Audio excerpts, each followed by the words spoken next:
ஆண்டவராகிய இயேசு கிறிஸ்துவின் நாமத்தினாலே உங்கள் யாவருக்கும் என் அன்பின் வாழ்த்துக்கள். எல்லோரும் சந்தோஷமா இருக்கீங்களா? சந்தோஷமா இருங்கள். எப்பொழுதும் கர்த்தருக்குள் சந்தோஷமாயிருங்கள். சந்தோஷமாயிருப்பதே கர்த்தருக்கு பிரியமான காரியம். பிசாசு அநேக சோதனைகள், கவலைகள், வேதனைகள் கொண்டு வருவான்.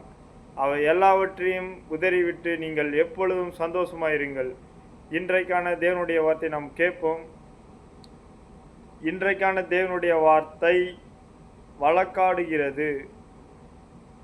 இன்றைக்கான தேவனுடைய வார்த்தை வழக்காடுகிறது. வாங்கள் தேவனுடைய வார்த்தையை விசுவாசத்துடன் பொறுமையாக நிதானமாக கேட்போம்.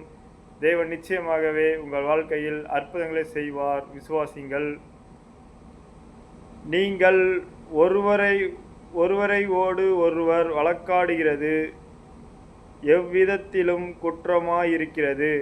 அப்படி செய்கிறதை விட நீங்கள் ஏன் அநியாயத்தை சகித்து கொள்கிறதில்லை?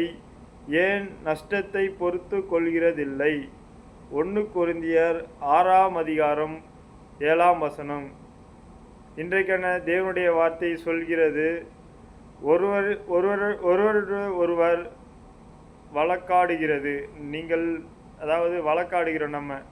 நம்மளுக்கு யாராட்டி ஒரு தப்பு செஞ்சிட்டாங்க, இல்லை நம்மளை ஏமாற்றிட்டாங்க, இல்லை நமக்கு விரோதமாய் பேசுகிறார்கள், இல்லை நம்மளுக்கான வாய்ப்பை எல்லாத்தையும் அவர்கள் உதறி தள்ளிவிட்டார்கள் என்பது அவர்களோடு நம்ம வழக்காடுகிறோம். நாம் வழக்காட வேண்டியதில்லை. தேவன் நமக்காக வழக்காடுவார். நீங்கள் ஜெபம் மட்டும் பண்ணுங்கள், தேவன் நமக்காக வழக்காடுவார். விசுவாசிங்கள். ஏன் அநியாயத்தை சகித்து கொள்கிறதில்லை என்று தேவனுடைய வார்த்தை சொல்கிறது. ஏன் நஷ்டத்தை பொறுத்து கொள்கிறதில்லை என்று தேவனுடைய வார்த்தை சொல்கிறது.